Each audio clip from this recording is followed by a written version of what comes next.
পড়ছিলাম বেলতুলি কলমে লাবিবা ওয়াহিদ পর্ব সংখ্যা ২৭। নিবিড় ভাইরে রত্নাপায় অনেক বিরক্ত করত বইলা ভাই আমারে দিয়ে আবার মোবাইল চুরি করাইছে। আমার পরিচিত চোরি আবার মোবাইল ডুবাত নিয়ে গিয়া ফালাইছে।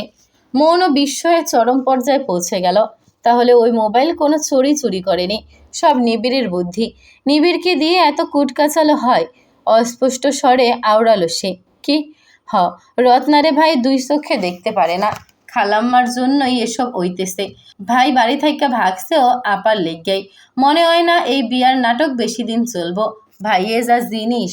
আজ নাহিয়ানের দাওয়াত মৌনদের বাড়ি। জোহরের নামাজের পর একদম সময় মতোই চলে এসেছে সে। রাত ৮টায় তার রাজশাহীর বাস। আগামীকাল সকালে গিয়ে শহরে পৌঁছবে। চলে যেত আগামীকালই। কিন্তু রিয়াজ ডাক্তার এবং রাজিয়া শেখ তাকে খুব অনুরোধ করলেন। নিবিড়ের মতো করে নাহিয়ানকেও ছোট থেকে বড় হতে দেখেছেন ওনারা। মৌনর আবার কেন যেন ছোটবেলায় নাহিয়ানের সাথে খুব জমত। নিবিড় মৌনকে মারলে নাহিয়ান প্রতিবাদ করত। মশিউর সাহেবকে দিয়ে নিবিড়কে সে মায়ের অবধি খাইয়েছে। এমনকি যখন ওরা বাইরে খেলতো, নাহিয়ান পুলিশের ভয় দেখিয়ে মৌনর থেকে অন্যান্য দুষ্ট বাচ্চাদের দূরে রাখত। কিন্তু বড় হতে হতে সেসব শুধু মধুময় স্মৃতি হয়ে রয়ে গেছে। বয়স বাড়ার সাথে সাথে এই ভাই বোনের মাঝে দূরত্ব অদৃশ্য দেয়াল দাঁড়িয়ে গেছে। এই শুরুটা হয়েছিল নাহিয়ানের কলেজ জীবন থেকে। সে সারাক্ষণ পড়াশোনায় ডুবে থাকতো।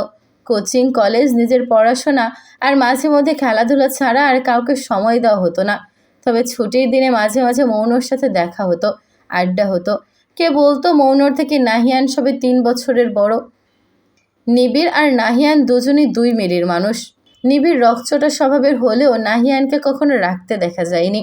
বেশ শান্তির প্রিয় ছোট থেকেই, এমনকি তার মারপিটের রেকর্ডও নেই এলাকায়। নিবিড় তো একদম এলাকা চষে ফেলেছে ছোট থেকে। সেই ছেলে ডিফেন্সে গিয়ে এতটা শুধরে গেছে, বেশ ভাবনার বিষয়। কেউ বলবেও না নিবিড় ছোটবেলায় এতটা মারকুটে ছিল। প্রায় মাস ৫ পর মৌনর সাথে নাহিয়ানের দেখা। মৌন অনুভব করলো তাদের সেই পুরনো সম্পর্কে কেমন জড়তা এসে গেছে। বিষয়টা শুধু তার ক্ষেত্রেই নয়, নাহিয়ানের ক্ষেত্রেও দেখা যাচ্ছে। রাজিয়া শেখ বলেন, এই কি ভাইজান আসেনি? না, আব্বা অন্য কাজে নীল খেতে গিয়েছে। আর তার হঠাৎই বই পড়ার শখ হয়েছে। এজন্য কিছুদিন যাবৎ বইয়ের লিস্ট করে অবশেষে গেলেন। এর মাঝে রিয়াজ সাহেবও চেম্বার বন্ধ করে ফিরলেন। তার কোলে এসা গরমে হাঁপিয়ে গেছে যেন। আসার পর থেকেই শরবত চাইছে। রাজিয়া শেখ এত আয়োজনের মাঝে মেয়ের তাড়া দেওয়া দেখে বেশ বিরক্তই হলেন। আজ রিমঝিম নেই। এতদিন ছুটিতে ছিল দেখে এখন থেকে গ্যাপ না নেওয়ার প্রচেষ্টায় আছে সে। জুনায়েদ এখনও স্কুলে। রাজিয়া শেখ বলেছিলেন একটাই ছুটি নিয়ে চলে আসতে। সেই ছেলেও এখনো খোঁজ খবর নেই। কখন কি লাগবে তার কোনো ঠিক আছে? অজ্ঞতা মৌনই তাই মায়ের পাশে থেকে গেল। সকাল থেকে যতটুকু পারছে মাকে সাহায্য করছে। এশাকে শরবত মৌনই বানিয়ে দিল, বাবাকেও দিল। টুকটাক কথাবার্তার মাঝে ওরা খাবার টেবিলে গিয়ে বসলো। সার্ভে ব্যস্ত মৌন আর তার মা। কিন্তু রিয়াজ সাহেব খাবারের গল্প বেশিক্ষণ বসতে পারল না। তার মোবাইলে এক নাগাড়ে কল আসছে। এই সময় তার একজন রোগী আসবে। এখনো পথেই আছে, চলে আসবে কিছুক্ষণের মাঝে। তাই চেয়েও নাহিয়ানকে সময় দিতে পারল না। তিনি চলে যাওয়ার পর নাহিয়ান মৌনর সাথে টুকটাকি আলাপ করল। জাবিরকে চিনিস? জাবিরের কথা শুনে মৌনের লোকমা তুলল না। হতভম্ব হয়ে তাকালো। নাহিয়ান হঠাৎ জাবিরের নাম নিচ্ছে কেন? ওকে চেনে না এমন কে আছে? তোকে কি বিরক্ত করে? নাহিয়ানের সন্দিহান গলা। মনও ভেতরে কিছুটা ভরকে গেল। নাহিয়ানকে কিছু জানতে পেরেছে বা টের পেয়েছে।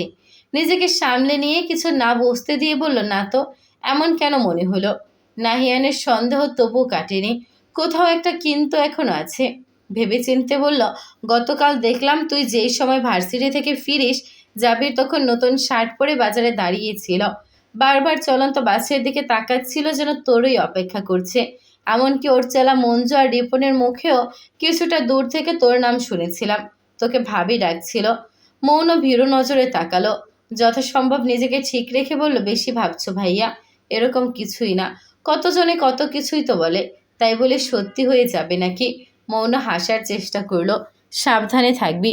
অবশ্যই কিছু হলে কাউকে না বলতে পারলেও আমাকে বলবি, বুঝেছিস? আমরা বড় হয়েছি, দূরে থাকছি ঠিকই, আমি এখনো তোর সেই নীরব ভাইয়াই আছি, বুঝেছিস? মৌন মাথা নাড়ায়। খেতে খেতে অনুভব করে নাহিয়ানের কথাবার্তা আজও নিবিড়ের মতো শোনায়, যদিও নাহিয়ানের কথায় এত একটা গম্ভীর্য বোঝা যায় না, কিন্তু নিবিড় তো নিবিড়ই, তার রিপ্লেসমেন্ট অসম্ভব। মৌন মুহূর্তে প্রসঙ্গ বদলে বলল, কামরুল আসেনি যে? ওকে তো দাওয়াত করছিলাম, ও তো বলেছিল ঠিক সময় পৌঁছে যাবে। নাহিয়ান কিছু বলতে নিয়েও বলল না। বাড়িতে নীরব যুদ্ধ চলছে। সোফিয়া খানমের হাই প্রেশার উঠেছে। কামরুলের এই সংকটপূর্ণ সময়ে বাড়ির বাইরে এক কদম ফেলাও শাস্তিযোগ্য অপরাধ। কিন্তু নাহিয়ান হেসে মুখে বলল, এমনিতেই মায়ের কাজে একটু ব্যস্ত। ওদের কথাবার্তার মাঝে জুনায়েদ এলো। নাহিয়ানকে দেখতেই সে কোনো দিকে না তাকিয়ে নিজের ঘরে নিয়ে গেল। জুনায়েদ নতুন ব্যাট কিনেছে, বেশ দামিও। সেটা নিবিড়কে দেখাতে পারিনি, তবে নাহিয়ান তো হাতের কাছেই আছে। স্কুল ব্যাগটা এখনও সদর দরজার কাছে গড়াগড়ি করছে। এ নিয়ে রাজিয়া শেখ শূন্যে বকা দিতে দিতে রান্নাঘরে চলে যান। মৌন তখনও খাবার টেবিলে খাচ্ছে। এমন মুহূর্তে নাহিয়ানের মোবাইলে কল এলো। ফোনটা টেবিলেই রাখা। মৌন উকি দিয়ে দেখলো এটা নিবিড়। কল পরপর দুবার এলো। মৌন ভাবলো কল রিসিভ করে নিবিড়কে জানাবে যে নাহিয়ান এখানে নেই। যেহেতু নাহিয়ানের সাথে তার সম্পর্ক ভালো, সেহেতু তার মোবাইল থেকে নিবিড়ের কল রিসিভ করাটা সমস্যা নয়। যেই ভাবা সেই কাজ। মৌন কল রিসিভ করলো। বলতেই নিবে এমন সময় নিবিড় ওপাশ থেকে বলে উঠল, কি শুনছি নীরব, বিয়ে ক্যান্সেল? এমন সময় নাহিয়ান এলো। মৌন বিস্ময়ের সাথে নাহিয়ানের দিকে তাকালো। ফোন কানে দিয়ে অস্ফুট স্বরে বলল, কার বিয়ে ভেঙেছে? কিসের বিয়ে নীরব ভাই?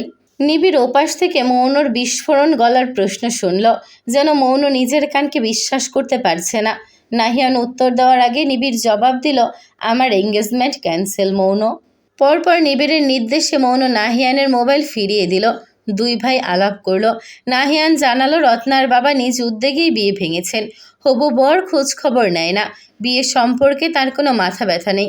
এই বিষয়গুলোই অধিক আত্মসম্মানে রত্নার বাবাকে বেশ আঘাত করেছে। এরকম হওয়াটাও বেশ অস্বাভাবিক। সম্পর্কের মূল ডেফিনেশন হচ্ছে যোগাযোগ। দূরত্ব সম্পর্কের জন্য ক্ষতিকর। নিবিড় প্রতিদিন না হোক অন্তত সপ্তাহে একবার হলেও তো রত্নার কিংবা তাদের খোঁজখবর নিতেই পারে। কিন্তু নিবিড় এসবের কিছুই করেনি, যা ভদ্রলোকের ইগোতে হার্ট করে। নিবিড়ের এই যোগাযোগ বিচ্ছিন্নতা স্পষ্ট বোঝা যায়। নিবিড়ের এই বিয়েতে কোনো প্রকার আগ্রহ নেই। যেখানে ছেলেই বিয়েতে রাজি না, সেখানে তিনি তার মূল্যবান মেয়ে দিবেন কোন গ্যারান্টিতে? এরপর আর কি, সকাল সকাল ভদ্রলোক নিজে মুন্সি বাড়ি এসে তার বিয়ে বিষয়ক প্রত্যাখ্যান এবং আংটি ফেরত দিয়ে আসেন। নিবিড়ের হাতে সময় ছিল না, তাই সে সংক্ষেপে শুনেই কল কেটে দিল। কিন্তু মৌন তখনও হতবাক। আসলেই বিয়ে ভেঙেছে? নাহিয়ান মৌনকে পরখ করে বলল, কেন? খুশি হলি বোধ হয়। মৌন নিজের হাসি চেপে বলল, কোথায়? একদমই না। নিবিড় ভাইয়াকেও খুশি লাগেনি। মৌনর মুহূর্তেই মুখের রং পাল্টে গেল। গতকাল না কামরুলের থেকে শুনল নিবিড়ের রত্নার প্রতি বিন্দুমাত্র অনুভূতি বা আগ্রহ নেই। তাহলে আজ কেন সে মন খারাপ করবে? এটা তো নিবিড়ের জন্য সুসংবাদ হওয়ার কথা। নাহিয়ান হঠাৎ হো হো করে হেসে দিল। তার যা পরীক্ষা করার তা করে ফেলেছে, এমনকি উত্তরও তার সামনেই। নাহিয়ান সতর্ক চোখে একবার রান্নাঘরের দিকে পরখ করে গলা নামিয়ে বলল, তুই না নিবিড় ভাইয়াকে দেখতে পারিস না? পছন্দ করে ফেললি কবে? মনুর চোখ কোটর থেকে বেরিয়ে আসার উপক্রম। ছি নীরব ভাই, কী সব বলছ? ছি করে লাভ নেই। তোর চেহারাই আমাকে জবাব দিয়ে দিয়েছে। আমার থেকে লুকাবি? মৌন চুপসে গেল। অস্বীকার করার অজুহাত খুঁজল, কিন্তু তার মস্তিষ্ক ফাঁকা। নাহিয়ান হেসে বলল, গুড চয়েস, ভালোই হলো। তবে নিবিড় ভাইয়ের বিয়েটা ভেঙে এমন কেন বলছো? যার ভাবি হবার কথা সে এখনও নিবিড় ভাইয়ের জন্য প্রস্তুতি নিচ্ছে। অনেক পড়াশোনা কর, নিজের জন্য যোগ্য হ, এরপর না হয় নিবিড় ভাই আসবে তোর হাত ধরতে। মৌন জানে না কেন, তবে নাহিয়ানের এটুকু কথায় সে আত্মবিশ্বাস ফিরে পেল। তার মিয়ে যাওয়া একপাক্ষিক ভালোবাসার রং আসলো। নিবিড় এখন পুরোপুরি সিঙ্গেল, এর মানে আশা এখনও আছে। মৌন তার পড়াশোনার প্রতিও আগ্রহ পেল। মনে মনে সিদ্ধান্ত নিল সে নিবিড়কে খুব বেশি না হলেও একটু করে তাকে টক্কর দেওয়ার চেষ্টা করবে, যাতে কখনো তাদের মিল হলেও কেউ এটা বলতে না পারে নেভির বউ কম শিক্ষিত। সে খুব করে উপলব্ধি করছে তার এই মুহূর্তে নাহিয়ানকে তার মোটিভেশনের খুব প্রয়োজন ছিল। মৌন তার প্রাণ জোড়ানো হাসি দিয়ে বলল, ধন্যবাদ। তা কেন? এমনিই দিতে ইচ্ছে করল। নাহিয়ান হাসল, পরপর আবার বলল, মা এজন্যই হাই প্রেশারে বাড়িতে বন্দি। মায়ের এই চরম বিপর্যয়ে বাবা নীলক্ষেত গেছেন শখ মেটাতে। এজন্য মা আরও ক্ষেপে আছেন। না জানি আজ আমাদের বাপ ছেলের কপালে রাতের খাবার জুটবে কিনা। মৌন হো হো করে হেসে দিল। আজ কেন যেন তার খুব হাসতে ইচ্ছে করছে, পাখিদের কিচিমিচির শুনতে ইচ্ছে হচ্ছে, আকাশ দেখতে ইচ্ছে করছে, এমনকি গাইতেও ইচ্ছে করছে। এই সুখ সুখ অনুভূতির কারণ কি নিবিড়ের বিয়ে ভেঙে যাওয়া? মৌন বলল, আমার এই অনুভূতির কথা নিবিড় ভাইকে কখনো বলো না নীরব ভাই।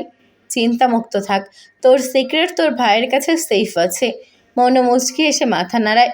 পরপর সোফিয়া খানমের কথাও মাথায় আসে। বিকালে কামরুলকে পাঠিও, ওর হাতে ধরে পায়েস পাঠাবো আন্টির জন্য। সুসংবাদ বলে কথা, মিষ্টি খাবার খেলে আন্টির প্রেশার কমে আসবে না হয়। হা হা, এখনও দুষ্টুই থেকে গেছিস।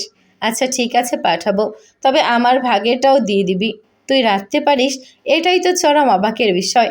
বড় হয়ে যাচ্ছিস, কবে জানি আরও কিছুটা বড় হয়ে আমার ভাইয়ের বউ হয়ে যাস।